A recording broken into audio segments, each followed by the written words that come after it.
تر ټولو غټترین مشکل چې ښځې یې لري او دا په نړیواله سطحه منل سوې خبره ده، هغه دا دی چې ښځې شکایت کوي چې زما د ژوند ملګری زما خبرو ته غوږ نه نیسي.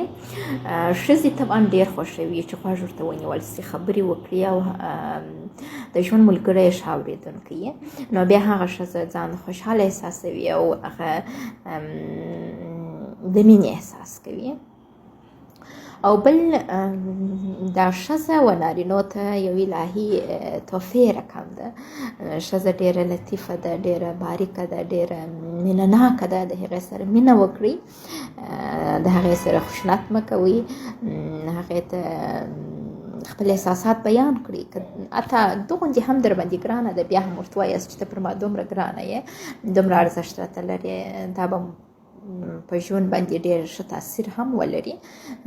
خوشحاله به یاست یو د بل سره او عمر به مو ډېر سي. هغه څوک چې خپل د مېرمنې سره خوشحاله یي، عمر یې ډېرېږي.